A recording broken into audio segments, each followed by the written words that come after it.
we're being joined by Kenneth Uja. He's the head of media of One Sports TV from Abuja. Kenneth, thank you so much for coming on Game On tonight. I don't know about you, but this is scandalous, right? The fact that the tournament had to start before FIBA Africa decided to start carrying out eligibility checks. This is wild. By contrast, in FIFA or CAF under 17 competitions, there is MRI tests that are carried out to identify players who are overage and remove them from the rosters or the team sheets before the competition kicks off. In your opinion, do you think that FIBA could have done better than wait for the competition to start before they start these eligibility checks? Yes, FIBA could have done better. Talking to you guys right now, I'm not happy. I spoke with the team after their game. I spoke to the team after the game, and they told me, hey, they just came this morning and they informed them, hey, there's going to be a sudden MRI. After they did an MRI, there's going to be another sudden MRI. And they went there, they did the MRI, the test result hasn't come out.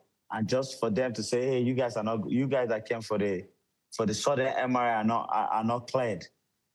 Like, we have been preparing for this championship for some time now. And they played in the qualifying window when they went to Burkina Faso.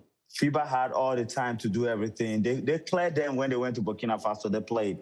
Now the host nation, which is Côte d'Ivoire, right, now brought up a petition because you are saying great, like, it's not our fault that we have young players in Nigeria. I'm going to say this out to the whole world. It's not our fault we have young players who are doing great things. Thomas is a young player who went to the bar and got so much experience. If FIBA is coming out to tell us that, hey, young players who played at the BAL should not participate in an under-18, we're going to understand. But they just came and called players and then say, hey, MRI, and then they now came and said before the game that the MRI result is not yet available and stuff like that. So you guys are not cleared. Like, it's not looking so professional for a body like FIBA, I'll tell you the truth. And right now, Nigeria, we're not happy about this whole thing. I'll tell you the truth. Just how many players were affected by this sudden MRI? We had as many as 4 or 5. Can you confirm how many players were affected by this? Yeah, 5 players were affected by this. 5 players were affected by this. And we had to play to this game with just 7 players. Nigeria's starting 5, basically. Exactly. The last time I was on this show, we spoke about Thomas Agbo, who had a triple-double. I remember you guys asking me, I was telling you guys that Thomas Agbo is doing something that Luka Doncic did when he was 17, when he was playing in Spain in Real Madrid. Now, Thomas Agbo is doing the same thing. You know, we spoke about all of that, and I was telling you guys how, you know, we are expected to see Thomas Agbo do the same thing at the international level. Thomas went to BAL with Marktown Flyers to prove himself when he had experience. By the time Thomas went to the qualifying window when they went to Abidjan, he had so much experience that his mates don't have. And right now, the host nation, which is Côte d'Ivoire, is coming to come and complain. Just few hours, a day before the game, few hours before the game, they still went to do a second MRI. So, and then the result is not yet out. Kenneth, I'm sorry to say, is it that you're not saying it, not yet, but are you by any chance alleging or insinuating that Côte d'Ivoire somehow are manipulating this MRI screening in order to, weaken some of the best teams in the competition? They are the host nation. They are the host nation. They are the one that are complaining that, okay, not only Nigeria is affected by it, Mali is affected by it, a lot of nations. So until the result is cleared, they're not saying these players are not ineligible, but they're saying that until the result comes out. Now they have a game in few hours. The result is not yet out. Those players are not yet cleared, so they can't play the game. Wow. So like that's the situation that we have. Wow. Oh yeah. Yeah, kind of the whole scenario is messy. Really messy. You're being kind. If it smells, it stinks to the high heaven. It's scandalous. Okay, you claim that these players have not been ruled out. Okay, what if their teams are bundled out of the tournament? What happens? The federation has spent so much, to prepare them and all that. So, for me, what is the MBBF? Because the story we just read out, the MBBF has not said anything. The other countries too, who are affected, have not said anything.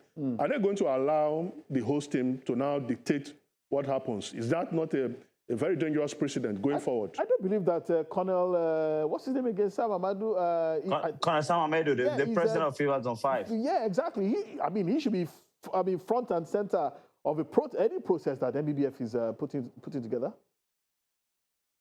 So, like everybody, just like you and I, everybody was caught unaware of the whole thing. I remember talking to the players, I remember talking to the players this morning. Some of the players, I know them personally. You understand? I spoke to them this morning. Everybody was preparing for the game, right? We were just waiting for the game. And then this morning, the team general manager just walked in and said, hey, they're acting for 5 players to go and do another MRI. The whole players, okay, the players went for MRI and they said the result is not out, so you guys are not going to play the game. Wow. So everybody was caught unaware, right? But I feel like maybe after this, what is going to happen now, Nigeria is going to be affected, but I feel like after now, FIBA is going to do a better job of, trying to see how they can, go ahead of time to see how they can avoid such situations. FIBA is a very big body. I can't come and try to put them down. But I feel like they can do a better job. Nigeria is a big nation. And right now we're trying to see how we can revive our basketball. And if you love what we're doing here in Nigeria, why try to bring us down? I get you totally, Kenneth. And the disappointment is very evident in your voice. But the team is not eliminated yet.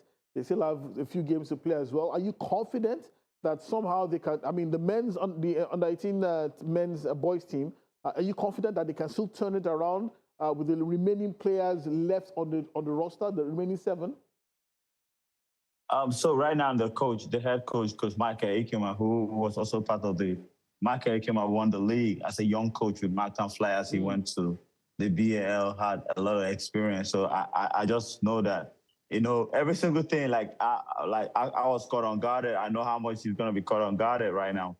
But I feel like he's going to, try to figure out ways to see how he can get his group together. And yeah, they had a tough loss against Egypt. I watched the game. I saw the whole team.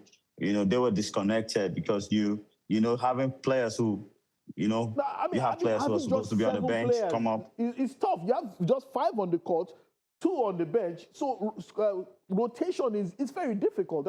Fatigue sets in. Your game plan is completely ruined. And that's why I'm asking you, is it possible that this team can still salvage something with 7 players on the roster, which is it's difficult, but is it possible? Yeah, it's very possible. Mark Ekema, who coached Marktown Flyers, and they became champions.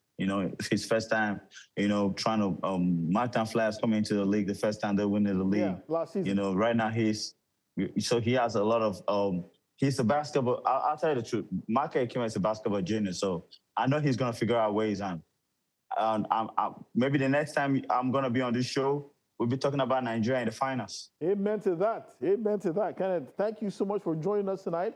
From Abuja, of course, we've been speaking to Kenneth Uja. He's the head of media of One Sport TV. Thank you so much, Kenneth. Hopefully, Nigeria can salvage, the Nigeria's boys team can salvage something from this tournament, despite the fact that they've been severely hamstrung by sudden FIBA rules in the competition. Thank you so much, Kenneth Uja, for your time.